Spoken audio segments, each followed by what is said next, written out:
The new copper and tuff blocks were just added in today's snapshots and betas by Mojang. This is for Minecraft 1.21, but they just added 10 new variations of the tuff blocks, along with 5 new types of copper block. There's actually 20 new copper blocks if you count all the oxidizations, and there's actually 40 if you count all the variations. So we're getting at least 50 new blocks in Minecraft 1.21, and there's even more, like the redstone uses and bats. So let's take a look at these 40 new types of blocks. We have, of course, the chiseled copper block, the copper grate. This right here is the lovely copper bulb, which comes in the off-powered state and of course the powered state as well. And you'll notice that when it is actually getting redstone power, it has a nice little red dot on it that includes on the off stage as well, as you can see there. Of course, we also have the copper door and copper trapdoor. Now, surprisingly, you can just open these by hand. I expected them to be like iron doors, and you only be able to open them with levers and other power sources. But yeah, this is a legitimate door that you can put on the front of your house. And of course, we also have the tuff blocks. We have the chisel tuff block right here, all of the lovely polished tuff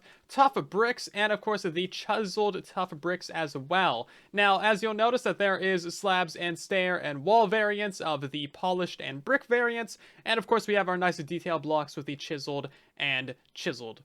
There's 2 types of chiseled. It's very confusing. The most interesting of these blocks is the copper bulb, which is a light source that will slowly get dimmer as it oxidizes. So unlike redstone lamps that require a constant source of power to stay turned on, the copper bulbs are self-powering. So if you pulse these guys with an observer or any redstone signal, as you can see, they're actually going to stay turned on. However, these are not a solid block. So as you can see, this one is being powered by the observer, but it's not powering the ones next to it. If we replace that with a solid block, as you can see, then all the ones next to it get powered. So this means that we can put a lever on this guy, and it will only power that one. It's not going to power the ones next to it, which is actually really useful. So the copper bulb is a 1 block T flip-flop. That means that when we power it, it gives an on state with a comparator, and when we unpower it, it still gives that on state. But then when we pulse it again, it's going to turn into an off state. So it flips between on and off, which is exactly what we need for so much redstone.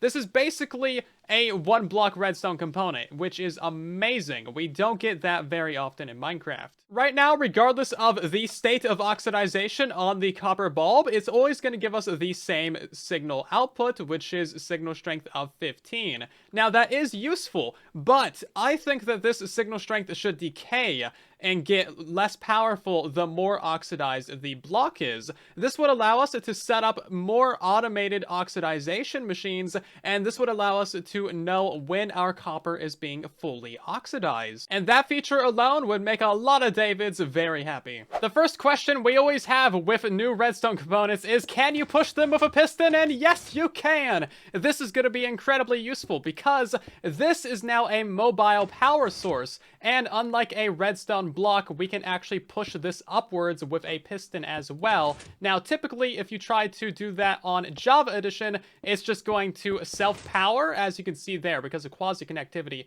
Of course, you know, we don't have to worry about that on the Chad Bedrock Edition, but this is fantastic for Java Edition because now we can read this with comparators, and it's going to be so good for compaction. Legitimately, this 1 block is amazing. So what about these copper grates? Well, I thought that these would have a lot of potential, but it seems like they don't really have any features right now. For instance, they cannot be waterlogged, and bubbles don't go through them, which is a suggestion that I saw on Twitter. Beacon beams do actually go through them, and they cannot be powered with redstone, so they're not a solid block. As you can see, the comparator is not reading through it, and redstone dust can go up the sides of them, but it cannot go down the sides of them. So light is able to pass through these things, and I highly doubt that mobs are able to spawn on top of them. Another potentially fun idea is that less light is able to pass through these things, the more oxidized that they get. I think that could just be kind of a cool thing, but let me know what other features you think they should add to the grate, because there's a lot of potential with it. It's a really nice looking block. It's kind of like copper leaves, to be honest. So the copper bulb gives out less light the more oxidized it gets. As you can see, it gets pretty dark pretty quickly. And this is actually a really nice mechanic, because then once you get it to the level that you want, you can wax it to keep it at that level. I'm pretty sure this is the only variable light source in Minecraft that can have multiple different light outputs, but maybe I'm wrong about that. Either way, way, as you can see, we can,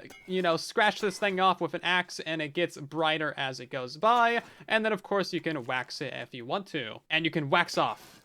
Wax on. Oh, that's the actual, you know, text names. Oh, I was making the joke, but Mojang made the joke years ago. Okay, I'm gonna go jump in the ocean. So I have a feeling you might not be happy about these crafting recipes. Let's get the big bad news out of the way first. It's 6 entire blocks of copper for 2. Yeah, I said that right. 2 copper trapdoors. And it's also 6 copper blocks for 3 copper doors. Which, by the way, a lot more material, because 1 door is equal to 2 trapdoors in material. And somehow we get 3 of these, which equals 6 trapdoors. And you know what? It's time that we update the crafting recipe for trapdoors, because getting 2 from a craft is just nonsense. But hey, the copper grate recipe isn't so bad. You just need 4 copper blocks and a diamond shaped like that. And as you probably expected, the chiseled copper block is just 2 copper slabs, and that gives you the lovely texture. Now, what about the copper bulb? That one's actually really interesting because it uses blaze rods, redstone, and then 3 copper blocks, and that actually gives you 4 of the copper blocks.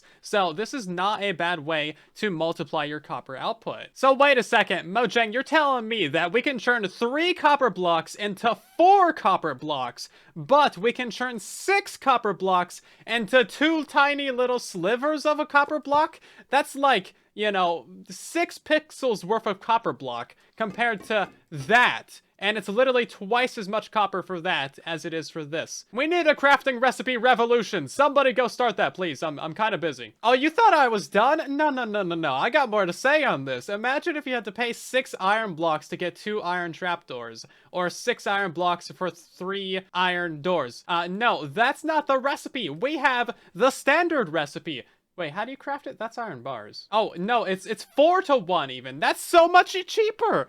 That's even better than I thought it was. Yeah, but no, it is 6 iron to 3 doors though. So no matter which way you cut it, copper is an absolute scam. I'm sorry to say it. I'm sorry to ruin the entire update, but you know what? But for real, 2 copper trapdoors cost the same amount as 8 copper bulbs or 12 slabs.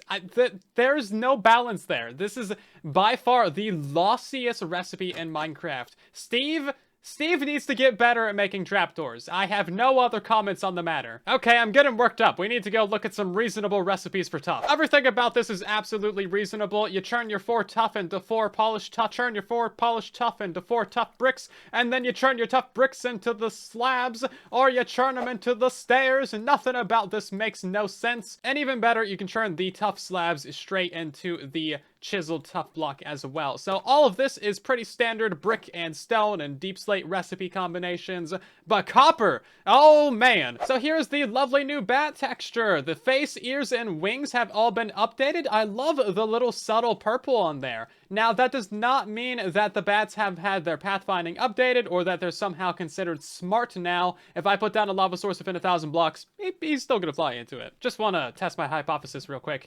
Straight to the lava. He doesn't even try. This is their one goal in life, is to spawn in and then immediately go into the lava. How are they so dumb? They've been dumb for 20 years. All of these lovely new blocks combined with the crafter is making 1.21 pretty solid. And remember, we're still waiting on the breeze and the trial spawners and dungeons to be added in future snapshots. So there's more stuff to look forward to. Definitely subscribe. That way you don't miss future Minecraft news videos. And thank you for watching. Drop a like and share the video if you enjoyed it. And I'll see you down in the comments and in the next one.